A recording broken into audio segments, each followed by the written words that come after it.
Welcome back to Reason and Theology. A lot going on today. As we expected, Iran is beginning to respond to the U.S. attacks on several of its nuclear sites.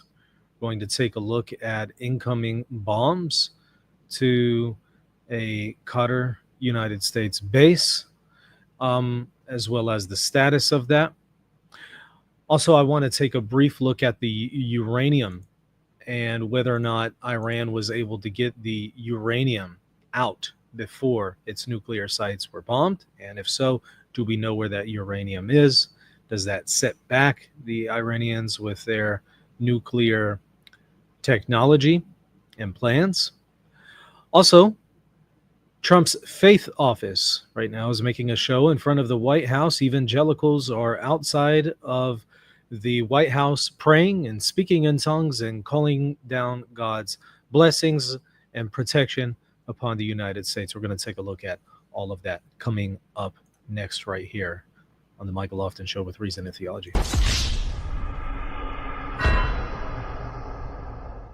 Let's dive into our first story because it's breaking news. We're now starting to see Iran is bombing Qatar.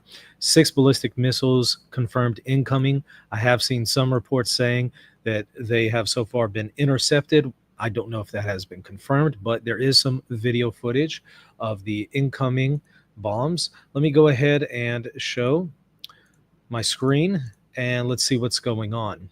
Fox News reports this. 6 missiles over United States bases in Qatar.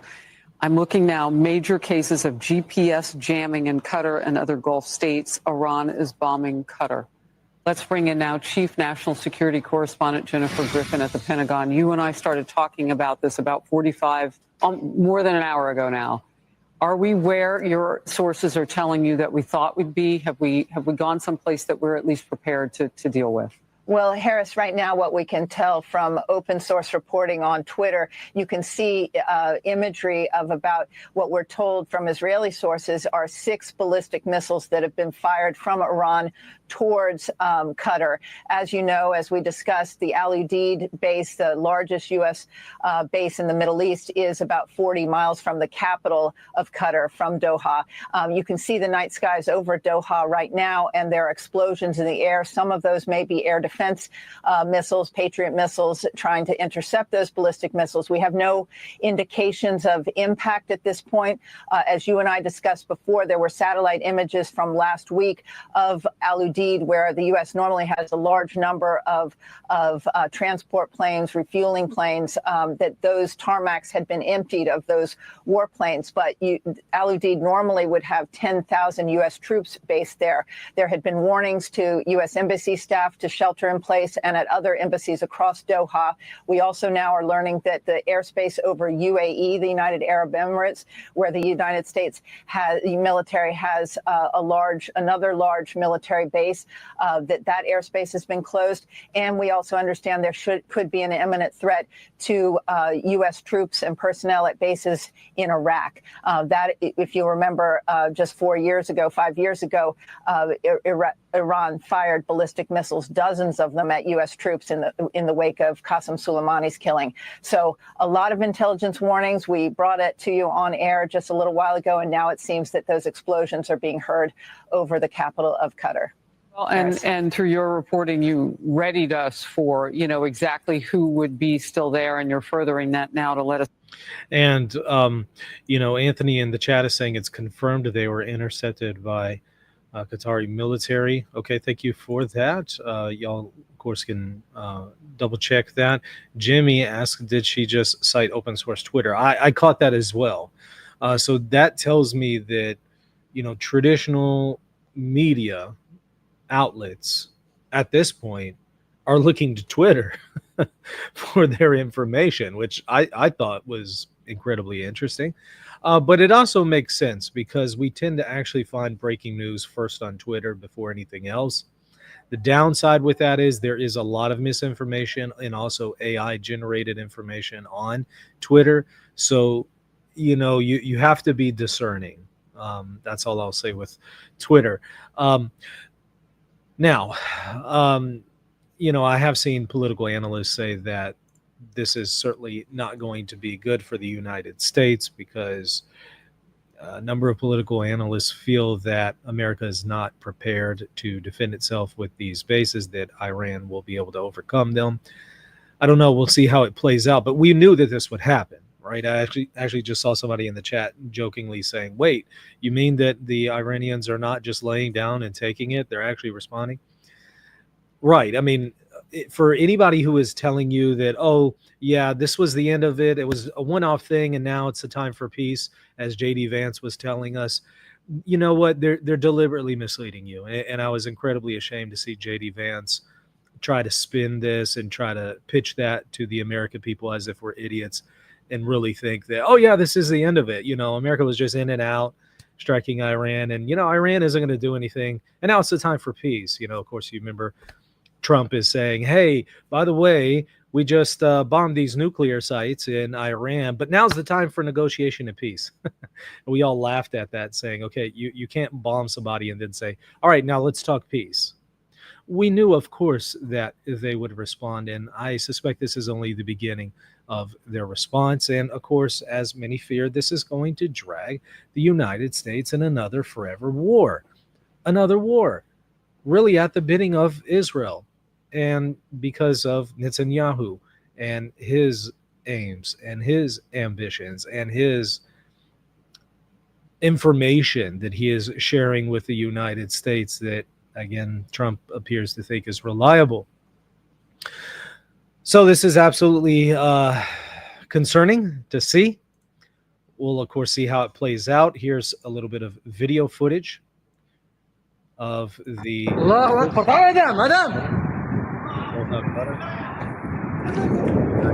military bases. Looks like they're being intercepted.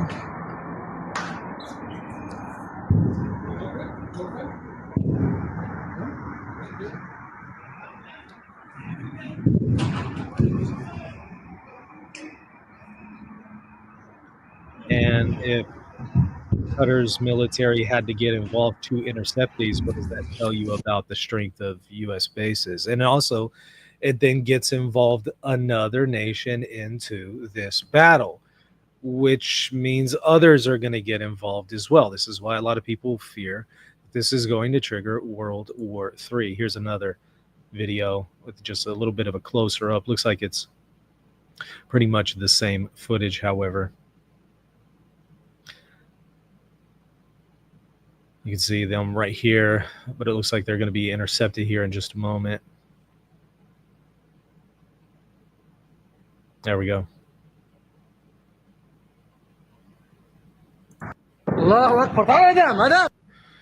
So, of course, this situation is still unfolding. Now, shifting over, we see faith office and evangelicals from the faith office in front of the White House, praying and speaking in tongues, praying down God's blessings upon this nation, as well as requests for protection. Take a look here. We just thank you right now, Lord, from the east, the west, the north, and the south. You will shake America with your power and your glory. We cancel every assignment of the enemy.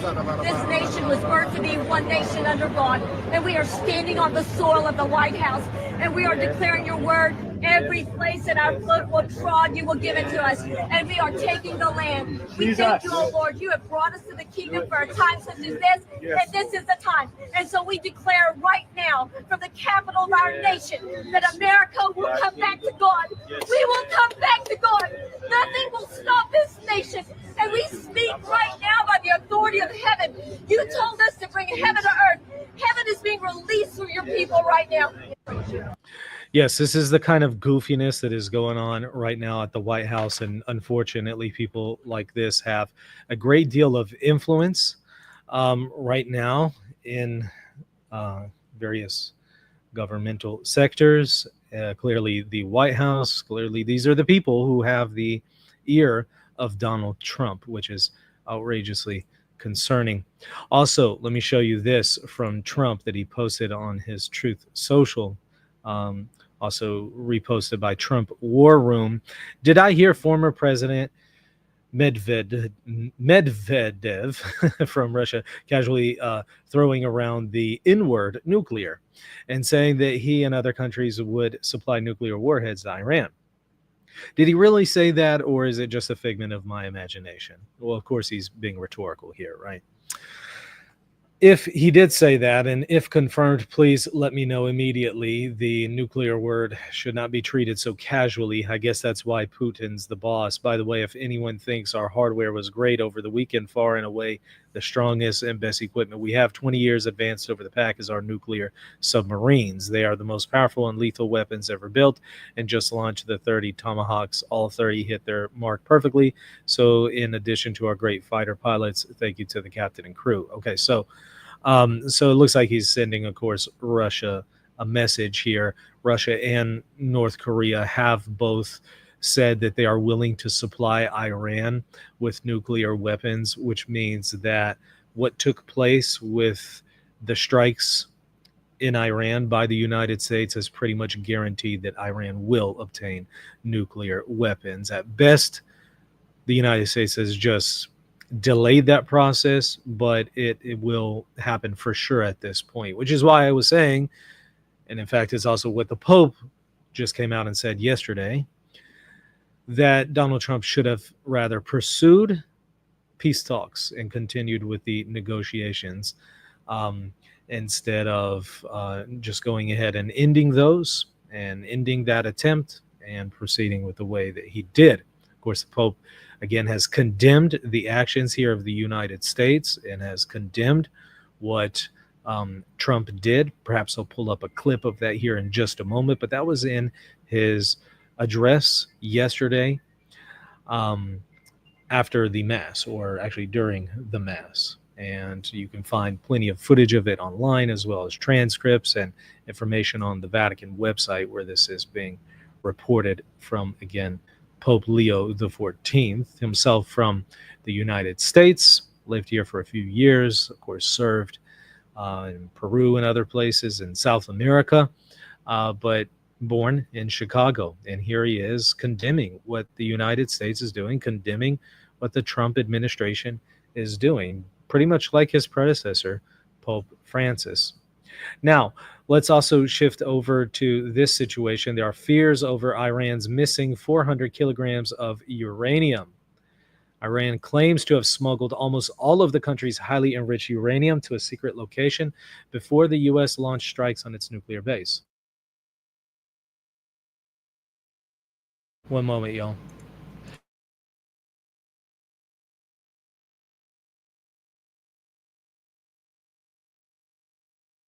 Sorry about that. The joys of doing things live here. 3 of Tehran's most critical enrichment facilities, including its underground facility at Fordow, were pummeled by B-2 stealth bombers and a barrage of submarine-launched missiles early on Sunday morning. But officials believe that most of the material at Fordow and Iran's other facilities have been moved elsewhere before the strikes.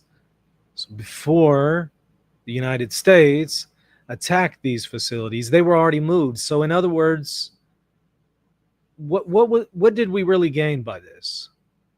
What did this really do? Did it just get us involved in another war and we didn't even benefit from it? They were able to move the uranium elsewhere before the strikes. Doesn't appear to be a very calculated cost that was in favor of the United States.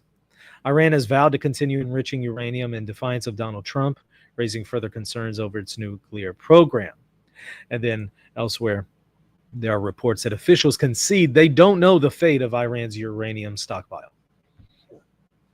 Both Vice President J.D. Vance and Grossi, the head of the International Atomic Energy Agency, acknowledged questions about the whereabouts of Iran's stockpile and near bomb grade. A day after President Trump declared that Iran's nuclear program had been completely and totally obliterated by American bumper-busting bombs and a barrage of missiles, the actual state of the program seemed far more murky, with senior officials conceding they did not know the fate of Iran's stockpile of near bomb-grade uranium. Well, that's not good. And again, it raises the question, was this really even worth it? getting us into what clearly is unfolding into a war between the United States and Iran that may also expand into something bigger. So this is deeply concerning. Now, let's take a look at a little bit more information that Fox is revealing about concerns with the situation with Qatar. This is actually right before they broke the news that there are incoming missiles, but they do offer some interesting perspective here. Kaylee, significant intelligence warnings focused on Qatar right now, where the U.S. has its largest air base in the Middle East. Concerns that Iran will fire short or medium-range cruise and ballistic missiles or swarming drones at the U.S. base at Al Udeid. Satellite images show that the U.S. moved most of their unhangared aircraft out of Al Udeid last week, but still this could be a tempting target for Iranian retaliation. And please let me know if y'all are having any difficulties with hearing this in the chat. Across Doha, the capital, have ordered their workers and their employees evacuated, and for those who remain to shelter in place, the threat appears to be imminent. From a technical standpoint, the military part of this operation on Saturday went flawlessly. 7 B-2 bombers took off from Whiteman Air Force Base in Missouri and traveled east, while another 2 traveled west over the Pacific, serving as a decoy. The B-2s can be seen on takeoff and landing, but were so stealth, the Iranian air defenses never saw them. 125 U.S. warplanes were involved in the strike, including F-22 and F-35 escorts, 75 precision-guided weapons fired by the U.S. at Iran's 3 nuclear sites. The 4th and 5th generation aircraft pushed out in front of the strike package at high altitude and high speed, sweeping in front of the package for enemy fighters and surface-to-air missile threats. The B-2s took off from Missouri at 12:01 a.m. Saturday morning. 18 hours later, 12 massive ordnance penetrator bunker buster bombs dropped by 6 B-2 bombers on the main enrichment site in Fordo. A 7th B-2 bomber dropped 2 30,000-pound bombs on the underground uranium enrichment site at Natanz. Lastly, 30 Tomahawk missiles fired from an Ohio-class submarine 400 miles away landed at Isfahan. It is much too early to say what the bomb damage assessment at Isfahan with its hard... Notice that. That's what I was just pointing at, that we don't even know what actually happened. We don't know how successful these strikes were by the U.S. in Iran at these nuclear facilities. ...hardened tunnels, some 600 feet deep, really were.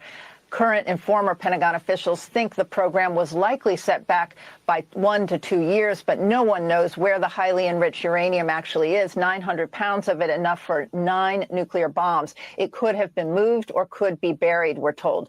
There is little doubt that the U.S. will now face a retaliatory strike from Iran. After the U.S. military killed General Qasem Soleimani in 2020, it took Iran 10 days to fire ballistic missiles at U.S. bases in Iraq. But this time it may come a lot sooner. Kaylee? Jen, quick question for you, because I'm reading reports about the airspace being closed above Al Udeid Air Base there. Was there any effort to disperse troops ahead of this moment? Because 10,000 U.S. troops is a highly concentrated number of U.S. troops in one place. We don't have any details, but I can assure you that troops and embassy personnel have been dispersed, and the family members of those troops and embassy members were sent home in the last week.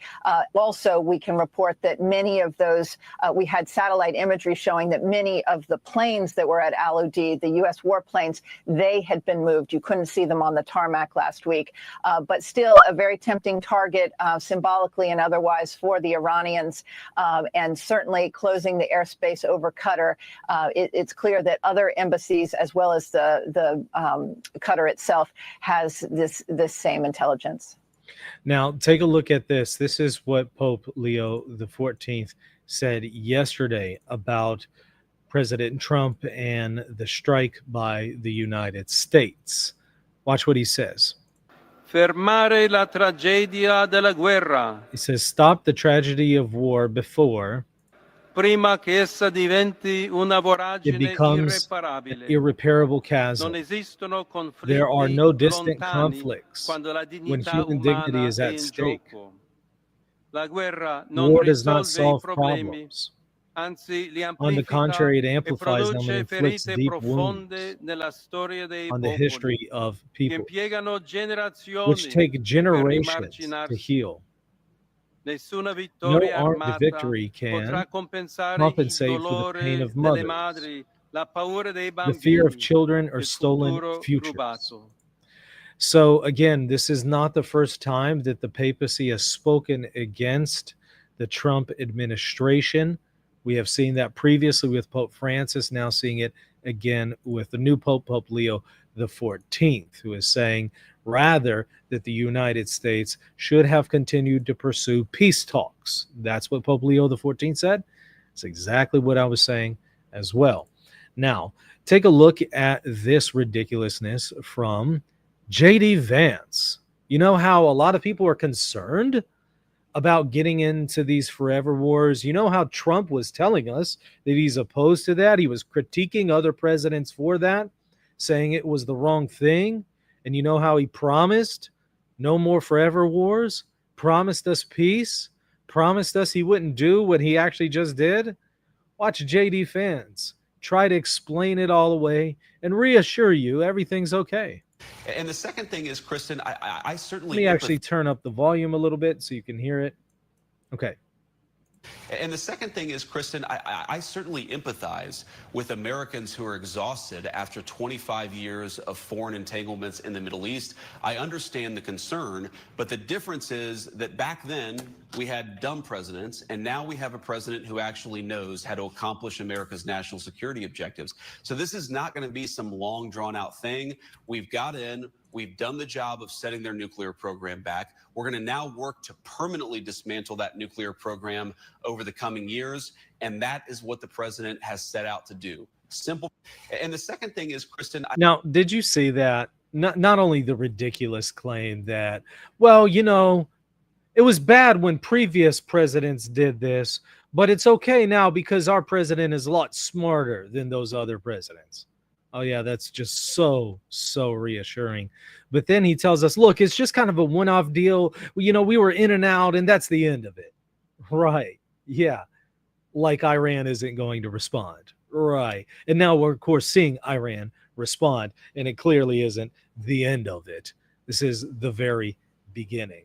So, somebody says, I love you though, Michael. Stop nuke-splaining. They're saying in jest there. And again, just to make it very clear, make it very abundantly clear, as I've said before, I'm not on the side of Iran. I'm also not on the side of Israel. And I also don't think that what the United States is doing here is right or on the side of righteousness. I think everyone's in the wrong here. And I actually agree with the Pope that none of this should be happening, and people should be pursuing peace talks and negotiations and dialogue. I agree with the Pope. That's my position. Let me show you one other thing here. This has come out. Benny Johnson has just shared this on Fox News. Let's take a quick view here of this clip, 1 minute long, from Fox News. See what they're saying. Interest in the region, and there are no reports indicating that has taken place. And so Iran still has the ability to ratchet up the pressure against American interest in the Middle East, but it appears here they are trying to coordinate some possible response as to not drag the United States more directly into the fight. There's an understanding that the Americans have a capacity and they have weapons that the Israelis do not have, and a willingness, if American forces or interests in the region come under attack, to get more directly involved in the fight. And the regime in Tehran has been extremely weakened following the 11-day campaign that the Israelis have launched, not only against their nuclear facilities, but also against top IRGC officials. Remember, in that opening wave, the Israelis took out nearly the entire chain of command for the IRGC Air Force commanders in the Iranian capital of Tehran. We've spoken with top Israeli intelligence officials who have described to Fox News how they are systematically hunting down Iranian officials. And this gives you a sense of how their military chain of command has been decimated. Okay, so yeah, it's a very intense situation still unfolding, but I think that we knew there was going to be a response from Iran. We knew it would involve U.S. military bases in the Middle East. We're starting to see that. I think this is the very beginning, however, certainly not the end. And for everybody who is telling you, yeah, this is a one-off thing, it's over, it was just a one-night strike, they just absolutely lied to you, and they tried to spin this in a way that was incredibly dishonest. And keep in mind that came from the vice president and, of course, President Trump. Although, in fairness to Trump, he did say, well, if Iran tries to respond, it's just going to get worse for them. But that's not reassuring, because that indicates that America is going to get involved in a war. If it gets worse for Iran, that means America has to get involved in a war. That's what that means. And so that certainly wasn't reassuring. This is not why Trump was elected. He should have deterred Iran from obtaining nuclear weapons in other ways. It doesn't resort to these kinds of moves. And I think that because of this, he's most likely lost his base.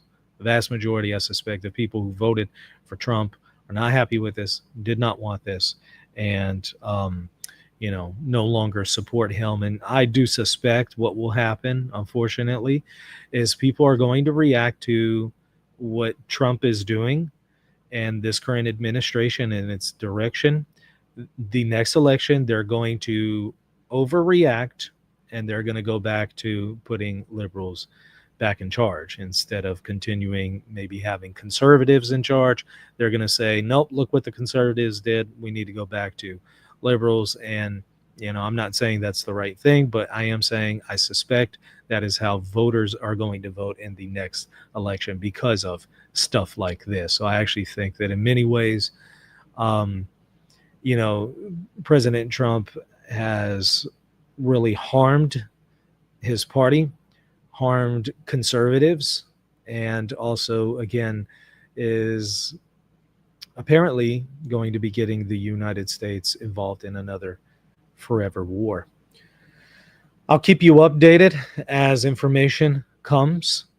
Please hit the like button and the subscribe button if you appreciate the content here on this channel, and if you want to see more content like this. I want to also hear from you.